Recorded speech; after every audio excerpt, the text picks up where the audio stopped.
Se recibió de abogado en la Universidad Nacional de Córdoba. Tuvo una activa participación en el movimiento cooperativista y en la Unión Cívica Radical. Representando a su partido, fue convencional municipal y 2 veces intendente de General Roca. Fue diputado provincial entre 1999 y 2003. Fue electo gobernador de Río Negro en 2 periodos consecutivos, 2007 y 2011. En 2013 se impuso en las PASO de su partido para senador nacional, pero en las generales fue tercero detrás de Miguel Pichetto y Magdalena Odarda. Nuestro invitado de hoy es el ex gobernador Miguel Sáiz. Una cierta mirada, un programa que todos los miércoles trata de retratar distintos puntos de vista de la política y del momento de las decisiones en Río Negro. Bienvenidos entonces a una nueva edición y hoy con un invitado que nos puede contar muchas cosas seguramente.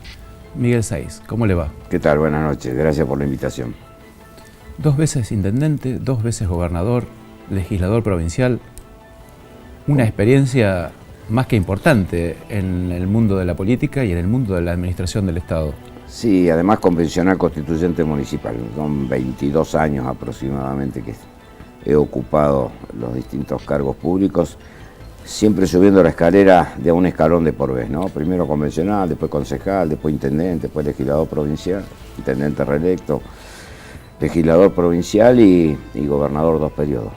¿Es importante ser intendente como experiencia previa para ser gobernador o es una limitación en cuanto a la forma de ver la provincia? No, yo creo que es importantísima, porque es la que te permite con mayor profundidad el contacto con el vecino.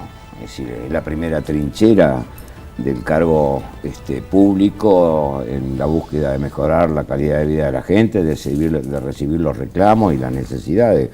Así que yo lo considero como un aprendizaje casi imprescindible para llegar a la gobernación. Después, por supuesto que uno tiene que tener la visión global del territorio provincial y buscar el equilibrio entre las distintas regiones en una provincia que tiene mínimo 3 regiones totalmente distintas, ¿no? O 4. O 4.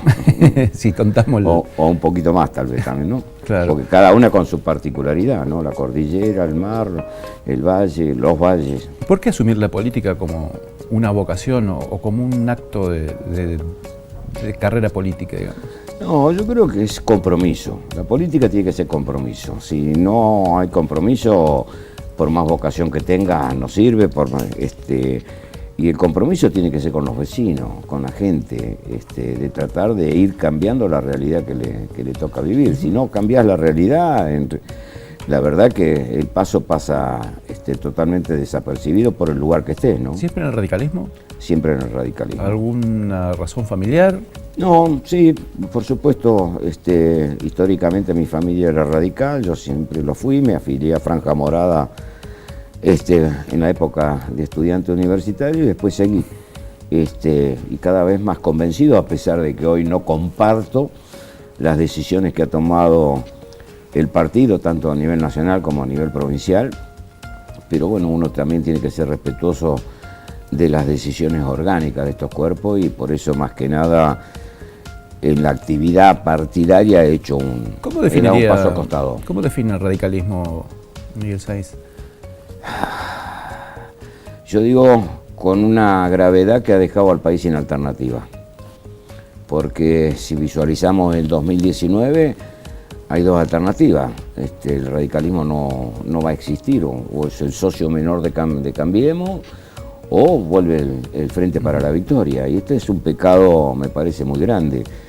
Y creo que pasa por una decisión de si vos querés ser cabeza de ratón o cola de león. En este caso, el radicalismo a nivel nacional es cola de león, con funcionarios radicales que no son precisamente los que más se destacan en la función pública en el momento. Así que ojalá rápidamente aparezca un nuevo Alfonsín, ¿no? ¿Como Ricardo Alfonsín puede ser? Sí, creo que todavía le falta mucho para llegar a ser Raúl, pero bueno, por lo menos es un dirigente que está expresando la opinión de un sector del radicalismo que es disidente con el gobierno de Cambiemos, ¿no? Carlos Corach, si no me equivoco, tal vez el funcionario de Carlos Menem que menos veces pisó un tribunal, dijo que para dedicarse a la política había que estar dispuesto a arrojar la honra a los perros. Una frase cruel, Sí.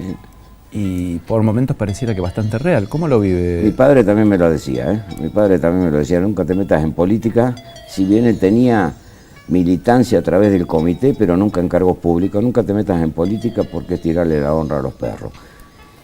Y más en los últimos tiempos, donde todo se judicializa, y después para que te limpien el buen nombre y honor pasan 8 o 10 años, y uno puede tener el cuero más curtido y estar más acostumbrado, pero la familia y los amigos son los que más sufren. ¿Y cómo se vive esa situación de contradicción entre el cuero duro en el sillón y el cuero blando que tiene que tener uno en la familia?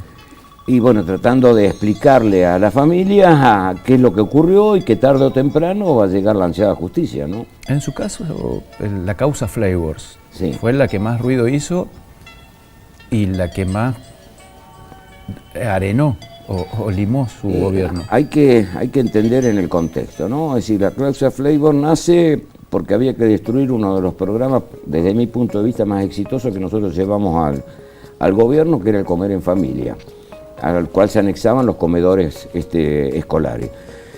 Cuando nosotros asumimos en el 2003, veníamos de la crisis del 2001, donde el territorio provincial estaba plagado de comedores comunitarios.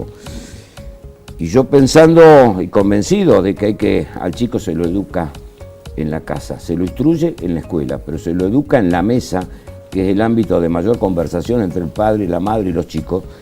Dije, tenemos que volver a que los chicos no vayan más al comedor comunitario, los chicos y los grandes al comedor comunitario, sino que coman en su casa. Fíjate que fueron 8 años que tardaron en darse cuenta que no había nada, porque todos los análisis que se hicieron siguiendo lo que establece el Código Alimentario dieron en mercadería en buen estado. Todo lo que se hizo mediáticamente, como hizo la ex defensora del pueblo, llevar un pote de salsa de tuco abierto a las matas, a analizarlo, y que encontraron excremento de ratón, un pote abierto. Y además, ustedes recuerdan, ¿por qué rescindo el contrato yo con Flavors? Porque un día la ANMAT manda a retirar la leche en polvo porque en China se había dado el caso de la melamina. Y Argentina no había comprado leche en polvo en China, pero sí lo había comprado Uruguay, y no se sabía si había empresas argentinas que habían importado leche de Uruguay. Y no había reactivos en la Argentina, que tardaron más de 15 días en llegar para analizar si la leche tenía melamina. Resulta que después eran estos cristales que aparecieron, que dijeron que era vidrio molido, etcétera, etcétera. Después resultó que eran cristales de lactosa, lo que es normal en cualquier leche en polvo. Pero lo grave de esto es que la justicia o el fiscal tardó 8 años en darse cuenta, cuando llegó el momento del juicio oral, que no había ningún elemento que permitiera acusar, y hubo que sobreseer. Mientras tanto, 8 años bailando al compás de la música de los medios y de alguna información periodística que siempre se filtra. Y bueno, ¿Cómo se llevó con las corporaciones periodísticas de la región? No bien, por decirlo de una manera elegante.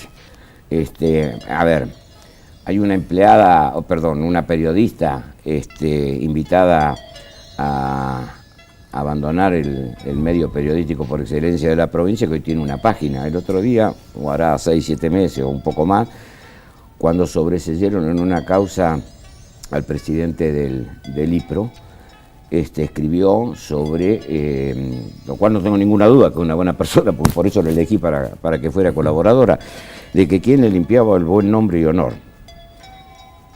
Pareciera que lo único que tienen buen nombre y honor son los funcionarios justicialistas que integraron mi gobierno. Los radicales nunca sacaron una nota cuando han sido sobreseídos de que quien limpiaba el buen nombre y honor después de 6, 7 años de estar en los medios y estar en los estrados judiciales investigando causas, ¿no?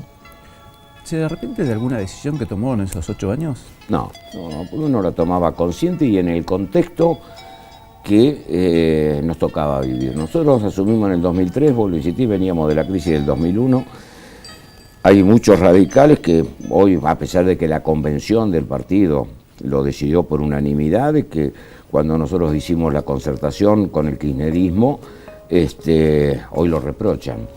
Yo quiero recordar que la posición nuestra en ese momento fue: muchachos, si tenemos que elegir entre dos peronistas, porque el candidato de la Unión Cívica Radical era Labaña, si ustedes recuerdan, los dos llevaban un vicepresidente de la Unión Cívica Radical. Si tenemos que elegir entre dos peronistas, déjenos elegir a nosotros.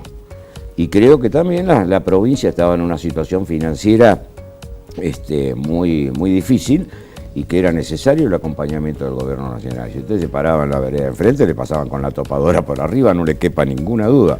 Y yo estoy convencido que el mandato de Néstor Kirchner y el primer mandato de Cristina Fernández de Kirchner fueron dos mandatos excelentes. Ahora volvemos con ese tema. Nosotros vamos a hacer un corte muy breve y en un ratito estamos con ustedes conversando sobre cómo siguió la historia de esta provincia en la gestión de Miguel Sáenz. No se vayan.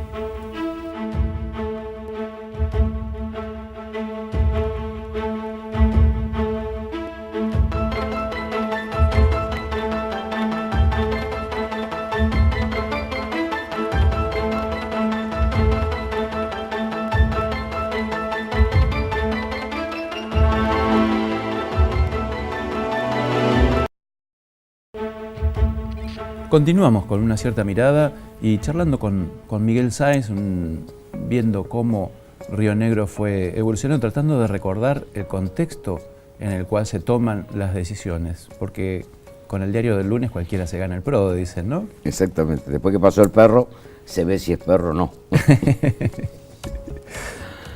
Miguel, cuando ustedes decidieron la alianza con el kirchnerismo, que hoy se le reprocha tanto, ¿qué elementos pesaron a la hora de tomar esa decisión? ¿La posibilidad de perder la provincia? No, en primer lugar la responsabilidad histórica. La Argentina venía de estar a un paso de una libanización total, no nos olvidemos, los 5 presidentes en 7 días, etcétera, etcétera.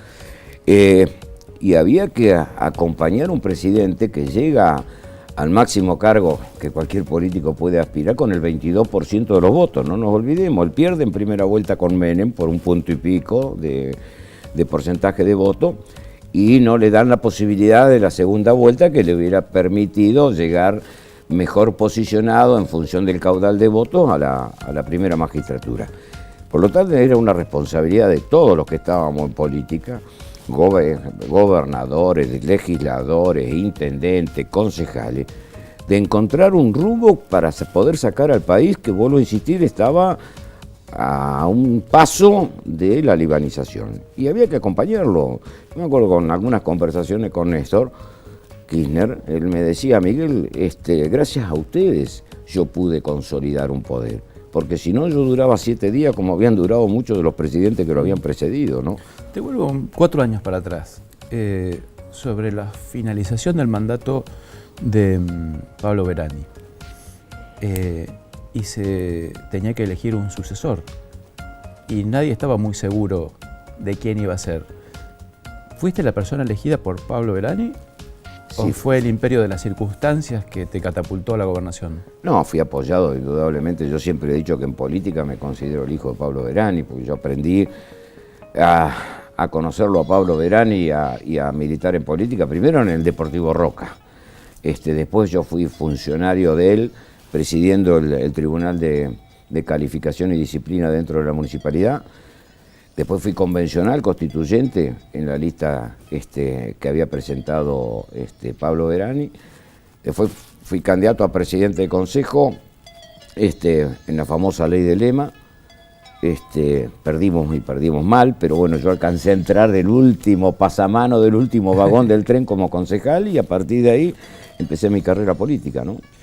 Pero se hablaba mucho en esos años de una tensión entre lo que era el núcleo veranista y lo que era el resto del gobierno, de disputas por espacios de poder, de nuevas alianzas, de sectores que quedaban de lado. ¿Qué era de verdad y qué era de fantasía en toda esa gran discusión? Parte era de verdad. El radicalismo, lo dice Cristian Colombo en algún libro que ha publicado, que el radicalismo sirve para hacer oposición cuando se es gobierno, pero no sirve para hacer oposición cuando se es oposición real de un gobierno de otro signo político. Masachesi tuvo los blancos puros y los no tan puros.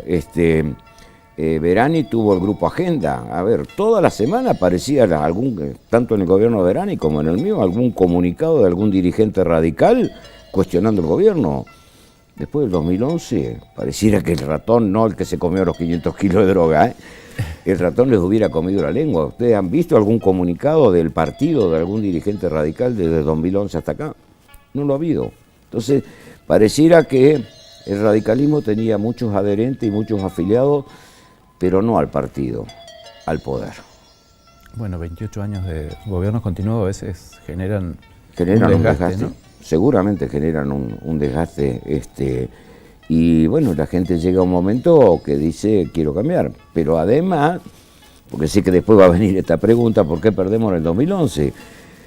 Porque yo estaba convencido de que el radicalismo era un partido democrático y que nos pedían, cuando íbamos en la visita a los pueblos, en los comités, que hubiera internas, para que las candidaturas no salieran de la cúpula, de un acuerdo entre 4 o 5 personas. Y fuimos a una interna que llevó a más de 70.000 votantes, pero que después no respetaron al que ganó.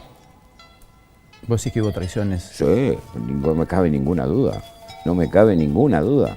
Esto no significa que le hubiéramos ganado a Soria, pero que hubiera sacado Barbeito mucho más votos que los que sacó si no hubiera habido traición, no tengo la menor duda. Me pasó a mí con las PASO. Esa era la siguiente pregunta. Bueno, ¿estás por recibir de periodista? Claro, cuando voy al Senado, 3 candidatos éramos. Y no me parecía bárbaro que hubiera 3 candidatos, porque era una manera de motorizar nuevamente a la Unión Cívica Radical en Río Negro. Pero después de las elecciones quedó Miguel Say solito, los otros 2 candidatos no aparecieron, ¿no? Y algunos hasta hicieron algún reclamo totalmente improcedente. Hablando desde lo personal, ¿te sentiste traicionado alguna vez? En esa experiencia sí. Lo demás, a ver, yo siempre dije que en política no hay amigos. En política hay socios. Cuando los intereses coinciden, caminamos por la misma vereda. Cuando los intereses no coinciden, se camina por veredas distintas. ¿La política tiene que representar ideas o causas económicas? No, ideas.